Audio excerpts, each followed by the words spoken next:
Have you ever felt truly helpless, out of control?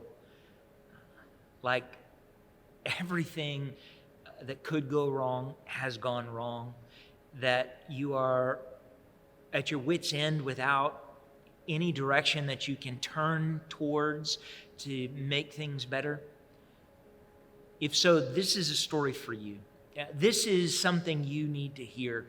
The story told to us in the book of Ruth in the Bible tells us of two women who were without hope of ever having a normal life again, who had experienced death and loss, grief, not just of people, but of property, of ability to provide and provision for themselves.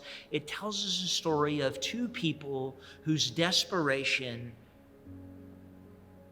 is complete. I'm going to invite you to join us in hearing the way in which these two women found hope when there was none. If you're just joining us, this story begins in Bethlehem with a man named Elimelech and his wife Naomi, who moved their family, the two of them and their two sons, from Bethlehem to Moab to escape a terrible famine. Their sons marry Moabite women while they're there, but then Elimelech and his two sons die. Naomi decides to return back to her homeland because she no longer has anyone to provide for her. One of her daughters-in-law decides to stay in Moab, and the other, Ruth, decides to go with her to her ancestral homeland. So it is that Naomi and Ruth, two women without any patriarch to provide them with home, with land, with income, with opportunity, land in that place, desperate for what might come next. What comes next is Ruth raising her hand and volunteering to go do one of the few things available to widows in order to sustain their life. There was a law given in Leviticus chapter 1, verse 9, which says, when you reap the harvest of your land, do not reap to the very edges of your field or gather the gleanings of your harvest. Now, this was a word that God gave to his people, and it was given and designed to help the most marginalized, poorest people in society, specifically widows and orphans, especially women. You see, in this day, women were given status by connection to a patriarch, either their father, their husband, or their son. A woman without father, husband, or son was truly destitute, without hope, or without ability to have income.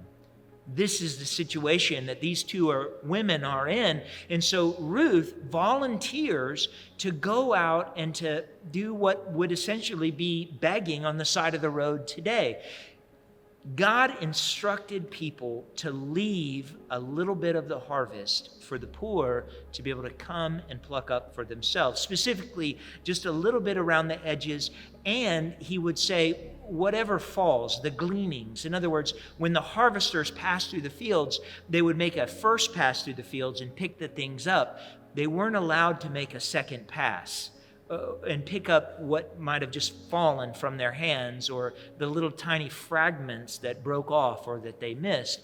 Those were left for the poorest of poor. And there would be enough to sustain daily life. Certainly no one's ever going to make a living gleaning, but at best they could sustain their daily life. And so Ruth is young and able-bodied, and she says to her mother-in-law, I'm going to go into a field that's being harvested, and I'm going to walk behind the harvesters, and I am going to glean. I'm going to pick up whatever little bits and pieces they drop or miss so that I can provide food for our table. She goes out and she is gleaning throughout the course of the day.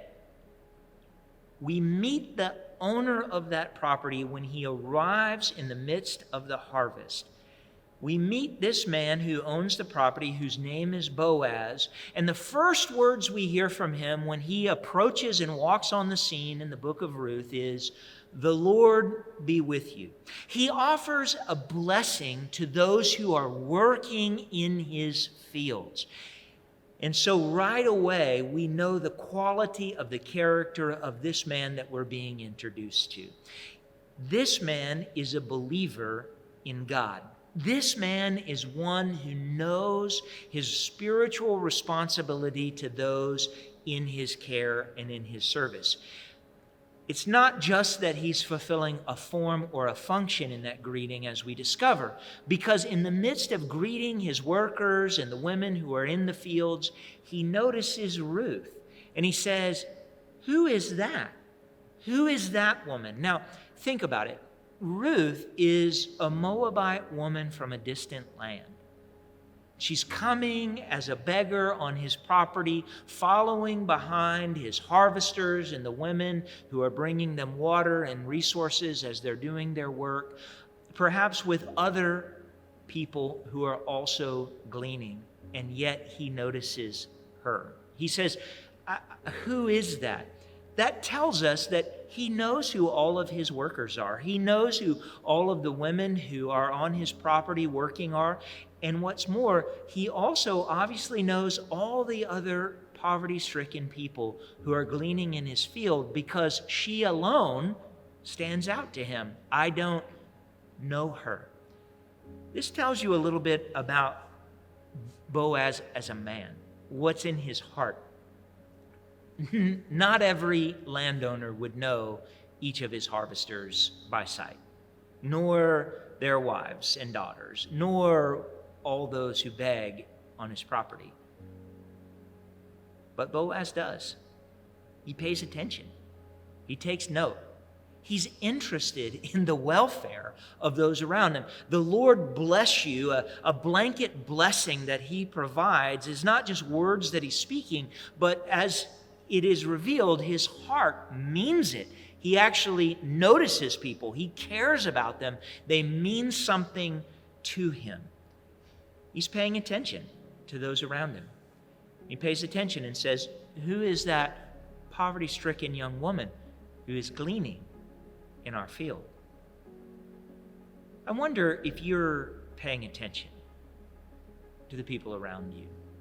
I wonder if you know the names of all your coworkers, all your classmates. I wonder if you know the names of all your neighbors. I wonder if you could spot the new person on the street corner begging for money. Are you paying attention to the people that are being put in front of you during the course of your daily business? Are you noticing them? Boaz was noticing people, and it was going to change his life forever because he did.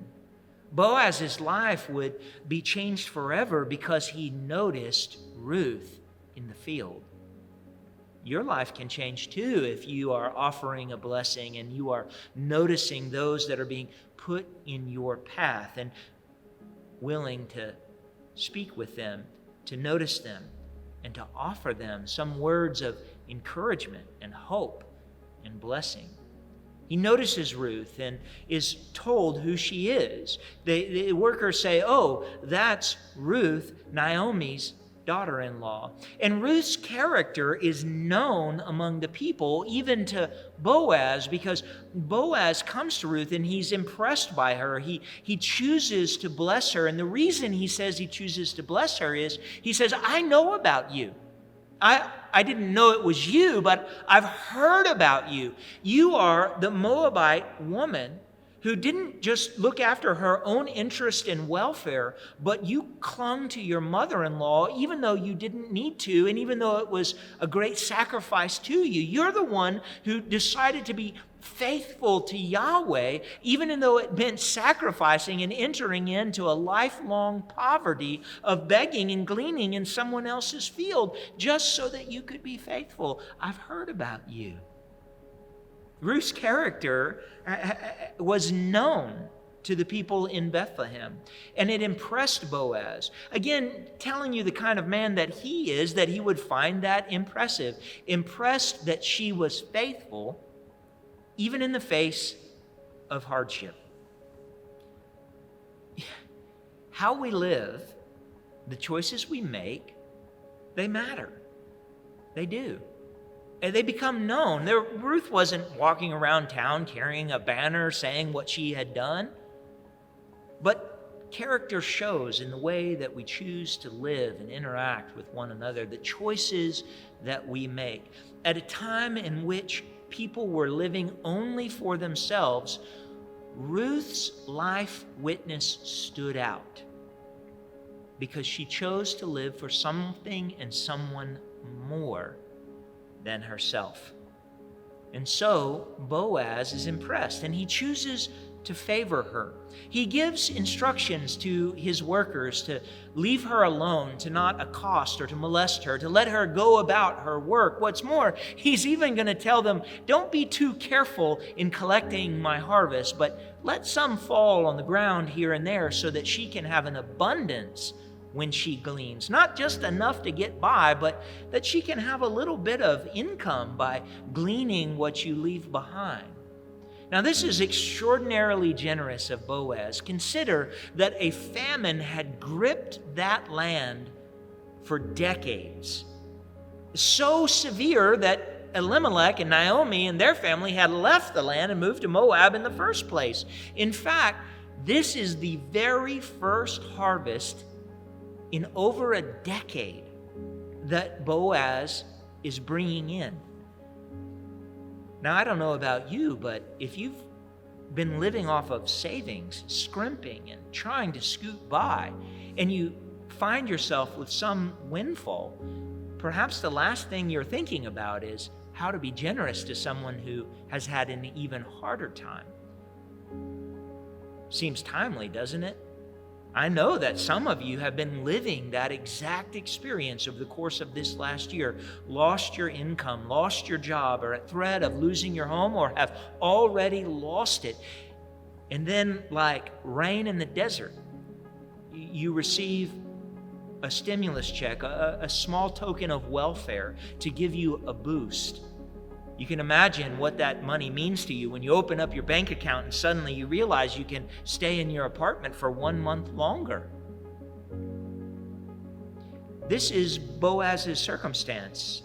And when he receives that gift, he says, and how can I use some portion of this to bless someone who's had an even harder time than me?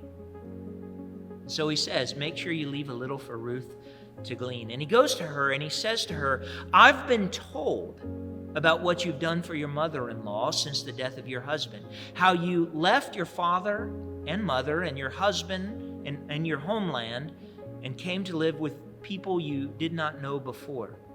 And then he says this, may the Lord repay you for what you've done. May you be richly rewarded by the Lord, the God of Israel, under whose wings you have come to take refuge. Now, what I love about Boaz is that he not only offers this prayer over Ruth, he says, may the Lord bless you, may the Lord whose refuge you've come under provide for you. He also serves as an instrument of that blessing. He doesn't just say, oh, sweetie, I'm so sorry you're having such a hard time. Bless your heart, and then walks away and forgets. No, he says, I'm going to also be an instrument of that blessing. I am a man of God. I belong to him, and therefore I'm going to live in a way that's faithful to him. And so he fulfills the law of God in Leviticus that not everyone was doing, leaving gleanings for the widows and the poor to be able to sustain their life. Now, Ruth is overwhelmed by his generosity, and she takes a humongous harvest home to her mother-in-law and sets it down in front of her and says, you're never going to believe what happened to me. You know, Naomi, we've had nothing but bad luck. We've had nothing but disaster. We've had nothing but affliction from God. We've lost your husband, my husband. We've lost our property. We've lost our homes. We've lost everything. But today, something good happened. Today, something good happened, in part because you and I have chosen to stay faithful to God. It's known. Did you know that people know that we've chosen to be faithful to God? And because of that, this man named Boaz, whose property I happened to wander onto to glean from, came up, recognized me and us and our story, and he gave instructions to his workers to make sure that I'd be able to glean in his field every single day. He told me, don't even go anywhere else because you might be harmed somewhere else. He told me, stay here and I'll make sure that you and Naomi are cared for because of y'all's faithfulness, because of your hard work, your willingness to sacrifice for fidelity. Naomi is overwhelmed. And we discover she actually knows Boaz. More than that, she tells Ruth, Naomi tells Ruth, Boaz is in our family. He's what's called a kinsman redeemer, a ga'al in Hebrew. Now, this kinsman redeemer has a particular meaning in Israelite culture. A kinsman redeemer is someone who had a legal obligation under the law of God to rescue, to ransom, to redeem any member of the family who had fallen into poverty or captivity of any kind for any reason. Let me be more explicit, because this is perhaps one of the most powerful concepts of the Old Testament that tells us about what the character and nature of our God really is. In the ancient world, society was set up around a patriarchy, meaning that the oldest living male was the head of the household, and that all the resources of the entire household belonged to him and were at his disposal. What's more, it was patrilineal, meaning that the inheritance from the patriarch wasn't split out among the heirs. It was given to the next oldest living male, so the firstborn son, in order to maintain the household. Furthermore, it's patrilocal, meaning the whole family lived in tight community with that oldest living male. Multiple generations living together in tight community. Now, certainly, this favors the oldest living male, but with the favor came tremendous responsibility. The patriarch was tasked with using all of their resources, everything they had, to guarantee the welfare, the safety, and the provision of every single member of their household. What's more, the patriarch had a responsibility to guarantee and ensure that if any member of his household, nephew, niece, son, daughter, wife, whatever, any part of his extended family got themselves into trouble, whether it was their own fault or the fault of someone else or just bad circumstance, it was his responsibility to put everything on the line, including his own life, his own property, everything that he held, everything he had, to put it on the line in order to redeem that one person, to snatch them out from the place they had fallen into poverty, into captivity, whatever, and bring them back home to restore them. Now, that wasn't just some bad thing happened, some natural disaster carried them away. And it wasn't just, if a marauding band of warriors plucked someone up and carried them off into captivity. It included if a member of their family made bad decisions, if they rejected the patriarch, they spoke ill of him, and they decided to just go their own way. It didn't matter if someone stole from him and left and squandered all of it. It was still the patriarch's responsibility to go out to find the lost one and to bring them home.